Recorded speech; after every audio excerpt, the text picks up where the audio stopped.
This is Juliana Jackson, and I'm here to talk to you about a very special Balkan dish called Chorba. And I'm not going to talk to you about Chorba today alone. I'm going to be talking about it with Valentin. Hello, Valentin. Hello, Juliana, and hello, everyone. I'm really excited to talk about Chorba, and let us tell you how this name got to us. And also, what are we doing here, right? So I'm guilty of something, okay? So I call Valentin every now and then to, bitch or rant or gossip about everything that happens in retail.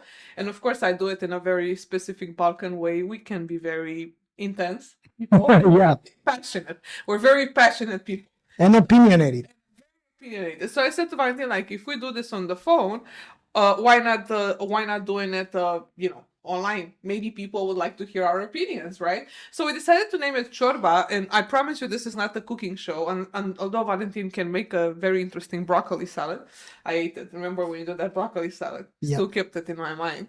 But we decided to do this show called Retail Chorba because it's a show that will be about everything that's going on in e-commerce and retail. And Chorba, it's exactly like that. It's a dish where you can put everything. Valentin, what do you eat in your Chorba? You put water, and then you put a lot of vegetables, and then you put meat or fish or eggs or whatever. So everything is there, is boiled, and you can also make it very spicy. But fact is that is very tasty, to be honest. So we got that saying here. No, cum se zice, mă? Nicio masă fără No meal without no. no meal without a chorba. That was my mother's slogan. And there's also a Romanian saying that the old hen makes the good soup, but that's for another story. So because this is our pilot, right? This is our pilot. We're just figuring this out. Today, what I called Valentin to talk about with him last week when he was in Denmark at the e-commerce jam, we want to talk about just three things like omnichannel strategy. We're going to talk a bit about ROPIs and BOPIs, so research online, buy offline, buy online, pay in store. We're also going to talk a bit about AI and a bit about Valentin's new venture with offline A/B testing, ladies and gentlemen. And also, what the fuck is Klaviyo doing? Right? Are they went to managed services? What is going to happen? So we're going to comment on that too. And yeah, we hope you enjoy the episode.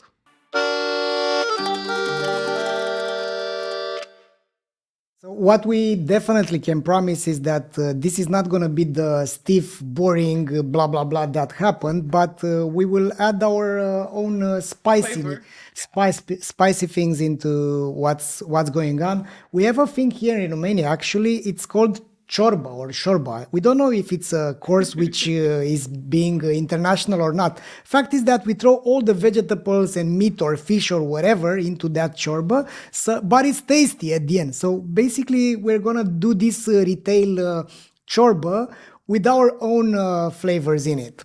I like that, and I'm also hungry because, like, instantly when you talk about chorba, it's here. But yeah, we just want to make sure that this is a safe space for you guys also to come and tune in to listen to what we are finding in terms of news and just laugh together or cry or both at the same time. So in the first episode, so as Valentin said earlier before we start the recording, don't judge us. Don't judge us. We intensively prepare. Like if you guys listen to my podcast, to Standard Deviation, you know that I minutiously prepare every episode. This was exactly very much prepared like this. Like me and Valentin took 3 months in advance to plan the topics.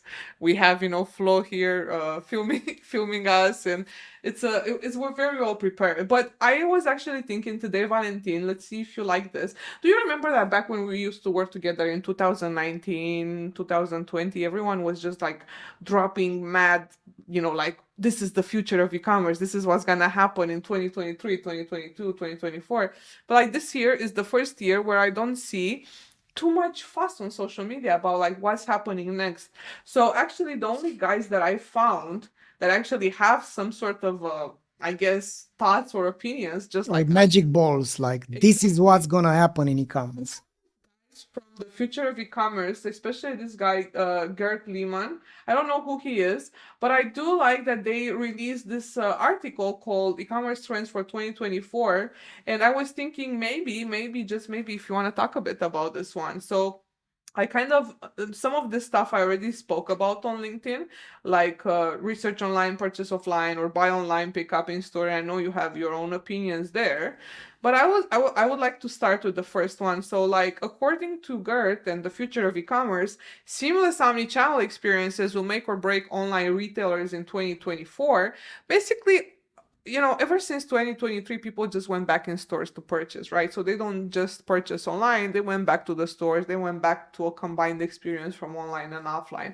But the thing is that this type of experience that happens on different channels and platforms and location means a lot of touch point, means a lot of data points. So of course, if you're a retailer that sells in multiple ways or in multiple spaces, how are you going to tie all those data points together to tell a story? And how are you going to be actually relevant? How are you going to create an experience that matters? So what are your thoughts on that, Valentin?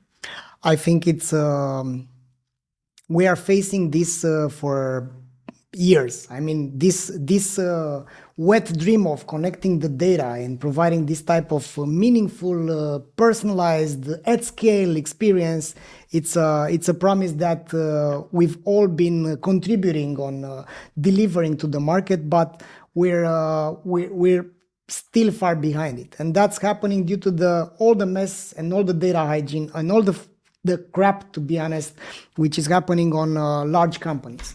And this is the main barrier: data hygiene and then cosmetics, right? Because you don't use your I don't know, L'Oreal Chanel No. 5 perfume, but you lacked the shower, right? And I think companies should be doing the same thing. I mean, it starts with this basis, with data hygiene basis, and then adding this layer of let's say at scale personalization, meaningful experiences, and so on.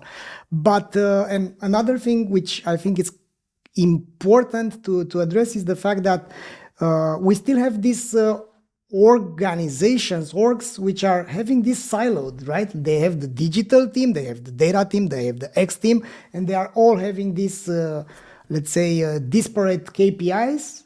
And I think that's the problem in retail. Don't have an internal omni-channel strategy, right? Oh yeah, for sure. I mean, and it's not about the strategy. It's about that. Imagine that we have old companies like 50 years old, 60, whatever, which they've been successful. I mean, their model worked, and they've hired people which are coming from the retail world, and they are at the helm of the organization. They are calling the shots, right? And they need to become, let's say, smarter about what their data teams are telling them. But in order to get there, they need to re-educate themselves and to trust their people, which are coming from the digital space. But guess what? The promise of the digital, that they are going to deliver 50%, 60% of the revenue, is not there. So we're still having this child, the spoiled child, which is the e-commerce and digital and whatever, hasn't delivered, but the big boss of those retail traditional retailers, they need to take their promises and do something about it. And it's one thing, and the problem is that they are blending digital channels with data, which is a totally different thing, because now retailers, they do have data, they do have customer data, they can do a lot of stuff happening with an omni-channel strategy, as you've said, but they don't. So I think it's more a political problem than a data technology problem. Yeah, I actually, to your point, I read this case study that I'm going to show at the e-commerce conference in Greece when we're going to be there together in 2 weeks. Yeah. So I found a case study from those guys at Allianz. So Allianz is this huge insurance company. So they were saying, the CEO of Allianz was saying that customer experience matters, but what experiences matter the most?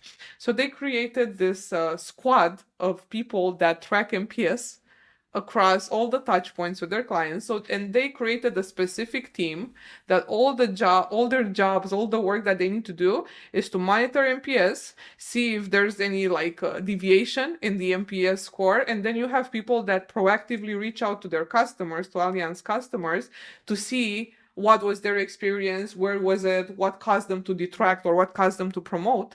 So I was thinking like that was such a good idea for an e-commerce company, because if you have your customer success team, I'm not gonna give you all the strategy right now, but if you have a customer success team, you could have a few people from your customer success that their only job and role and purposes in this world is to look at the NPS score and then proactively engage with people that are not, they're not to par, they're not excited or happy, or they were happy before but now they're upset.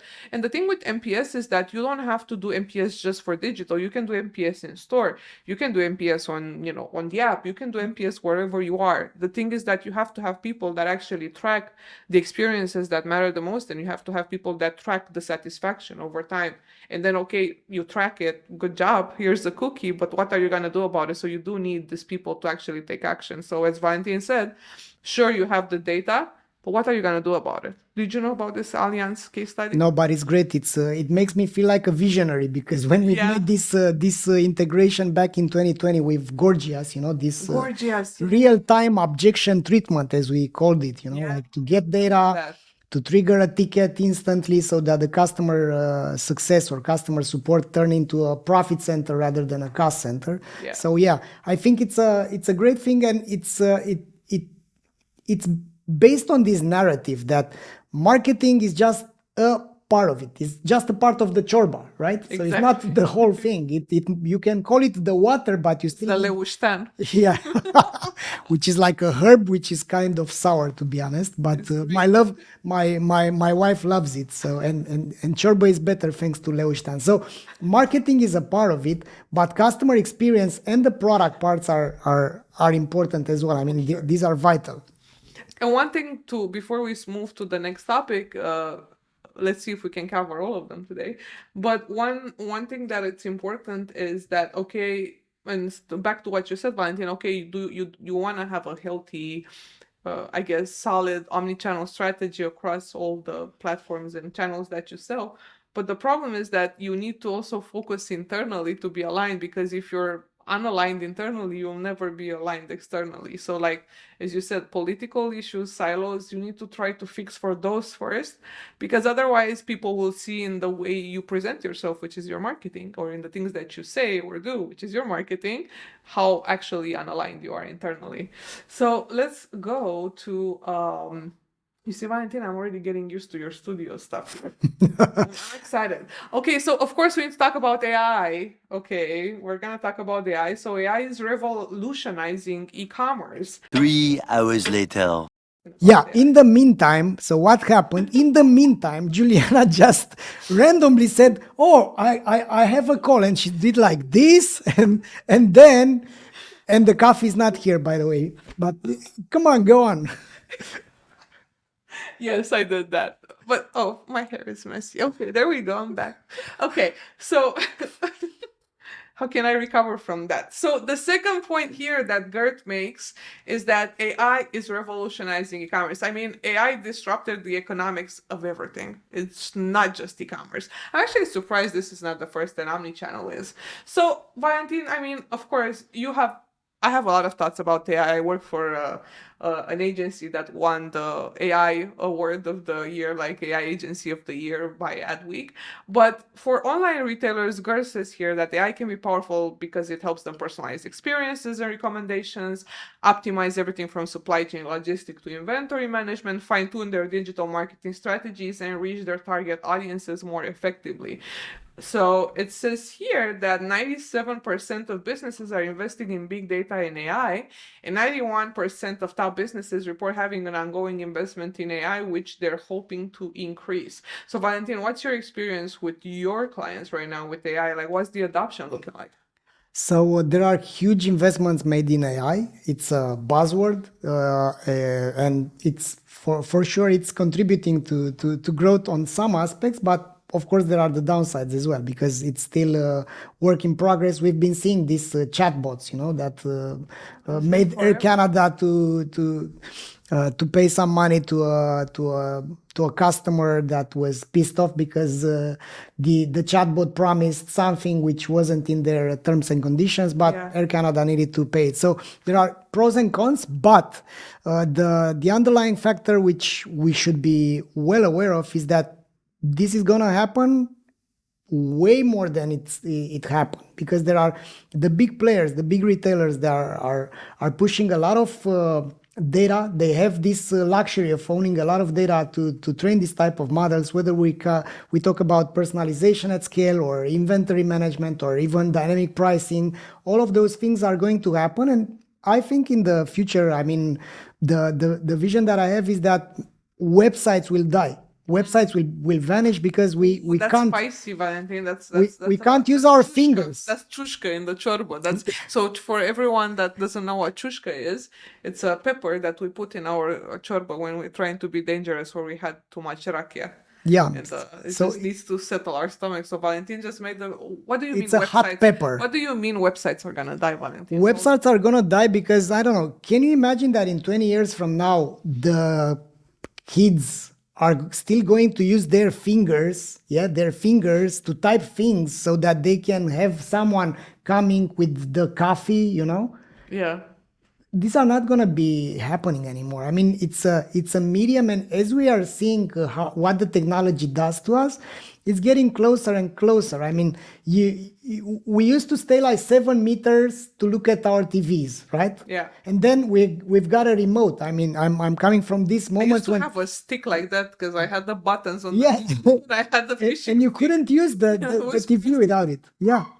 So we've got the remote, and it suddenly went closer to us. And then we've got the phones, and we freaking keep them every day nearby. Especially then we have those things. I have like an Aura ring, which is tracking my sleep, and it makes me feel bad about myself every day. Yes. His ring all the time. Yeah. Yeah. So what the technology does is coming closer to us, and we all heard about Neuralink, and now we have this Vision Pro, which, to be honest, those people, I mean, I've saw some of them on in the shopping malls. It's still a bulky technology, Vision Pro. You have that wire. You look like an astronaut, but people will adopt it eventually, and we will see that voice, and we will see that co-pilots for shoppers, not co-pilots for Shopify owners or data people. We will see this type of things emerging more and more, and there are these phases, these adoption phases, but we will get there. Who's gonna win that? We don't know. I mean, what we do know is that is more and more important to be aware, to be aware about what's happening and to experiment faster, because that's the paradox. Let's say big companies have the data and the resources to get these tools in place, but they lack the agility to experiment, because they invest. I'm hearing about these huge investments. Our internal AI team, which is playing with the LLMs. I mean, yeah, you pay these guys a lot of money to test out things, but eventually it's the agility from the startup environment which are going to produce this type of products, which will use these large language models to deliver value to the big guys. Yeah. And I think that's it will still be a matter of build or rent. So right now there are a lot of retailers that think, okay, we have access to AI, let's build it. But the drive of a startup company which is hungry and they are looking for solutions to survive, is going to always outcompete the drive of some AI teams which are internally working for some algorithms which they are not going to deploy because they are not hungry. So, and I have this theory that struggle leads to progress. Mm-hmm. So if you're not in pain, you're not going to make progress. And so the level of pain guides the level of innovation. That's cool, and it made me think about something. I was in London last week for a meeting, and I had the opportunity to be in a meeting with somebody that works in gaming, and then he asked a very very good question to the person we had the meeting with, and they were saying like, "How are you planning to sell to Gen Z or Gen Alpha or whatever? And do you think the classic marketing channels work?" And they were like, "We don't know." And then basically what blew my mind is that he said, if you want to sell to Gen Z, if you want to sell to Gen Alpha, you have to be in video games. Like, people don't understand that the gaming industry is actually like the best access, The best channel. the Yeah, best because they are channel. there, they are You trapped. make Yeah. a Roblox game, which anyone can make a Roblox game. Like, you don't have to be, like Super developer. you can anyone, even my son actually built a Roblox game. He's very smart. Don't hire my son. But you can build a Roblox game, and you can like get this type of generation to see your product because they can buy a skin in the game, or they can buy an item in the game. And of course, if you sell this in your app, or if you sell this in the store, people will want to own it, because that's what happens. Like, people want to own digital things first because it makes them cool in the game, because it gives them some sort of thing, but then they want to replicate it in their normal, in their day-to-day lives.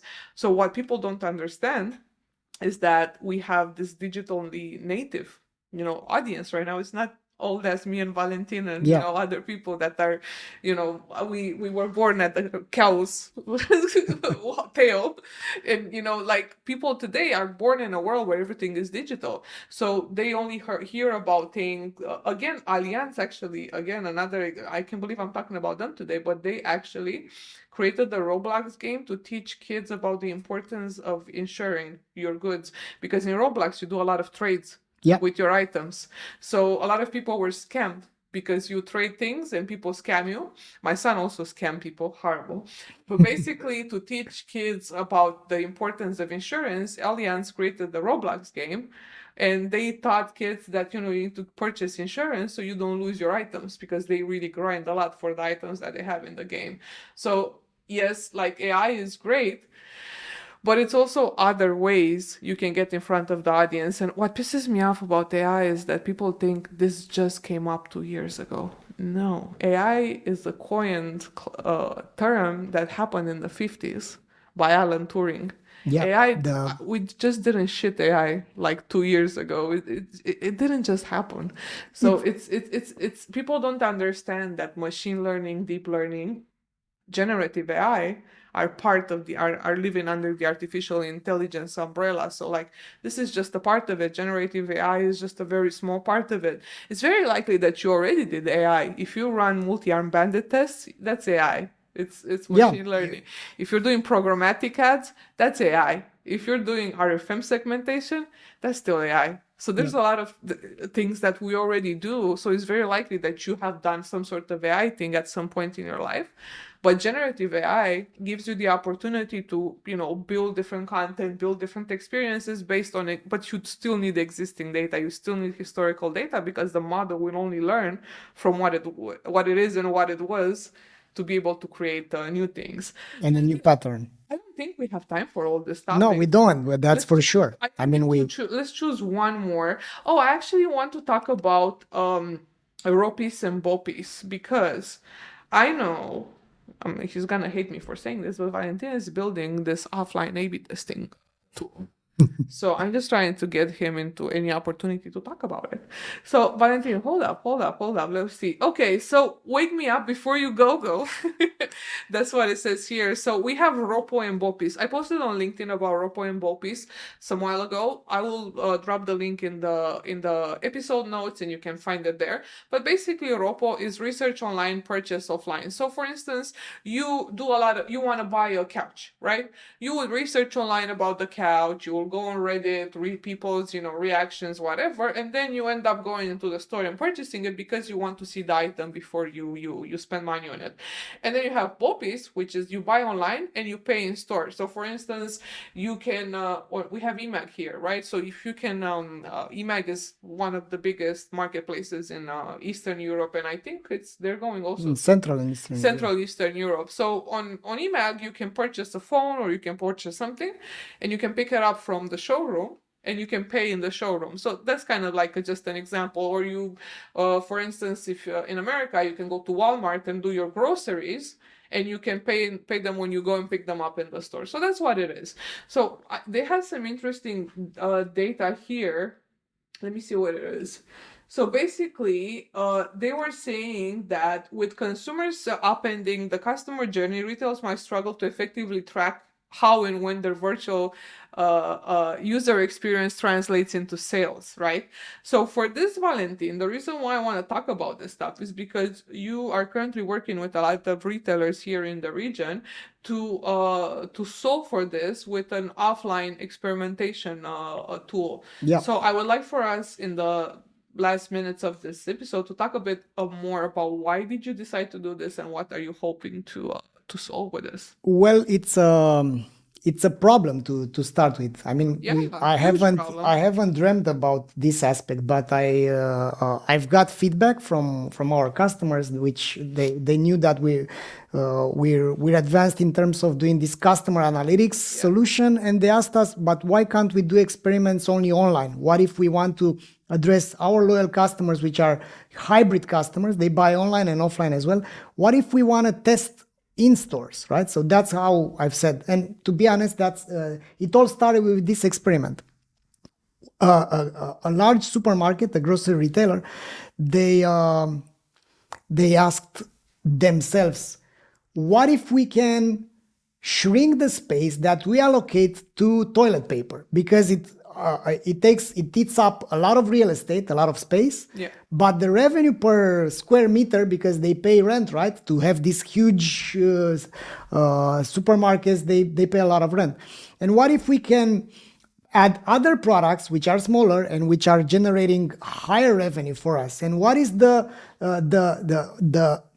optimum number of brands, of toilet paper brands and flavors, because they have peach or whatever, that we should be putting their flavors. I never understood why we have toilet paper. Like, we don't need that shit. Like, we don't need it. Okay, go ahead. I'm sorry. Yes, but we why do we need flavors for toilet paper? We need it because it's making us feel. It doesn't change anything. The flavor doesn't change anything. That goes up.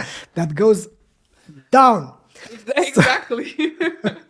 So basically, that was an experiment, right? Yeah. And we were thinking, but is it okay to track only the revenue, or is it's about tracking the revenue and the purchase behavior down the line? Because let's say you are addicted to peach flavored toilet paper, Valentin, and you can't find it in your supermarket anymore. So maybe you go one time, you go 2 times, you go 3 times, but 4th time you say, no more, I'm switching the supermarket because I can't find my toilet paper. So that's the hypothesis that led to it. But it was a business need, actually. The business need was, let's use our space more efficiently so that we can make more money, so that we can, and without pissing off our customers. And at the end of the day, you want to track things not only like the revenue, but also the things like customer retention, NPS, customer lifetime value down the line. And now you can do that because you have known customers. And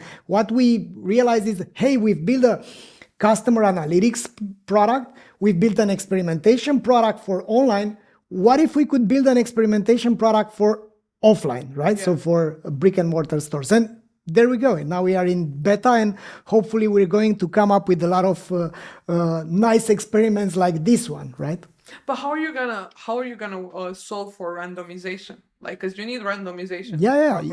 How are you gonna do it? Give us something like. So you have the control. So instead of having the control group like random people which are on the website, you'll have a number of stores. So you select, let's say you have 200 stores, right? You select a sample, which is going to be the variation, and then the system will automatically find lookalike stores and lookalike customers that usually buy from those stores, which are going to be in the control group. Yeah. So you'll have now the treatment and the control, and in this manner you are randomizing things and you are tracking what's happening with things like, as I've said, lifetime value, revenue, margin, retention, NPS, and so on.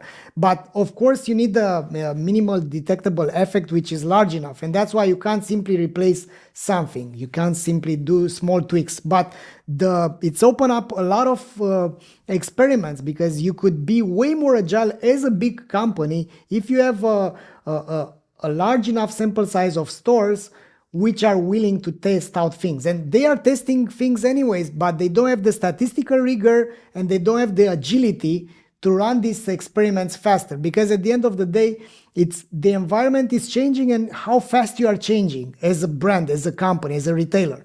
If you're not changing fast enough, you're not gonna make it. Cool.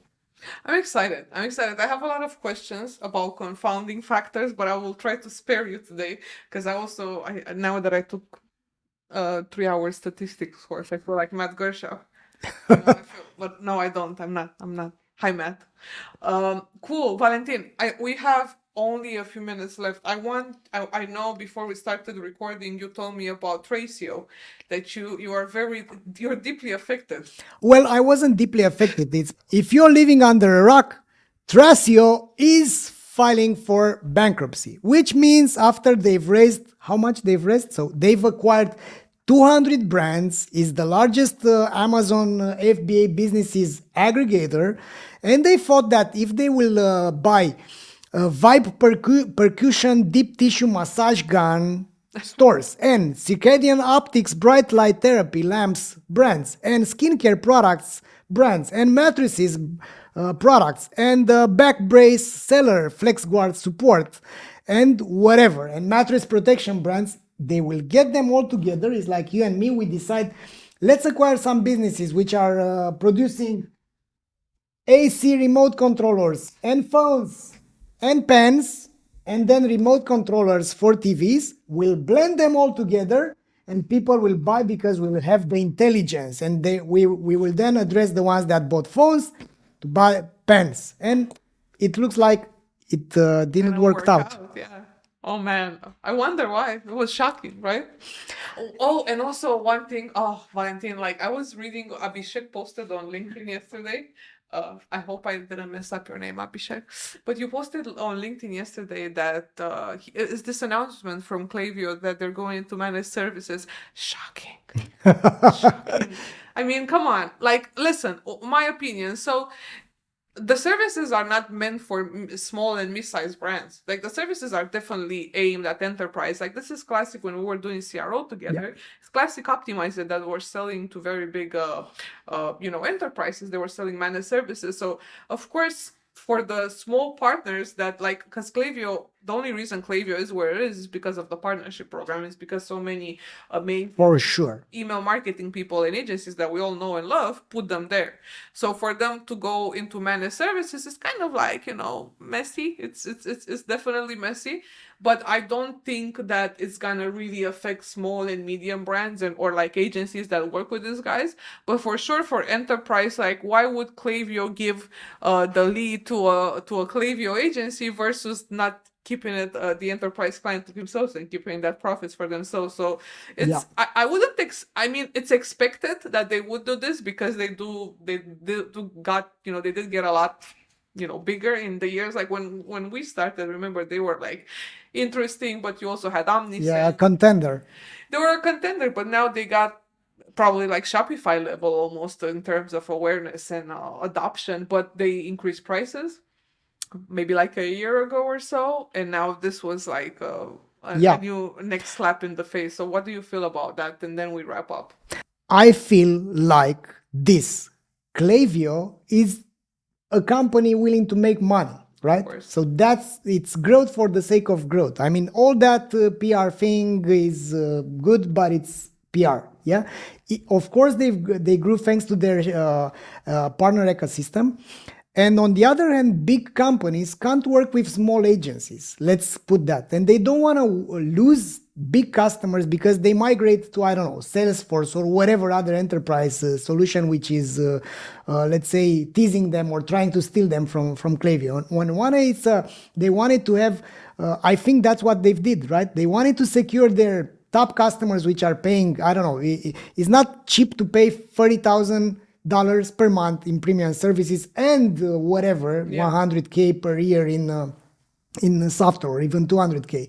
So this is an enterprise level service, and I think this is there are some trade-offs. So they've said, yes, we're gonna piss off some of our partners, but we're gonna keep on pushing our agenda. And I think, honestly, I root for Klaviyo to thrive and to make this game happen, because other solutions, other email marketing solution or bigger companies, they've bought other smaller companies, they stiffed them all over there, and they came up with a nice package that is not working, and that's the problem. Klaviyo, it was a pure email marketing solution that grew organically, not through acquisition. And to be honest, we are integrated with Klaviyo. We do a lot of great things happen. And I think at the end of the day, it's about seeing if you can still make progress as a partner of Klaviyo or not, or as a user, as a customer. And at the end of the day, the market will win, because if you provide the product which is bringing the undeniable value at a fair price, you're gonna win. Okay, so it's a this was wrap. all over the place, but it's a shawarma wrap now. It's a chorba and shawarma wrap right now. Thanks for watching us, and see you next time or week. Next week. Yeah. See you guys.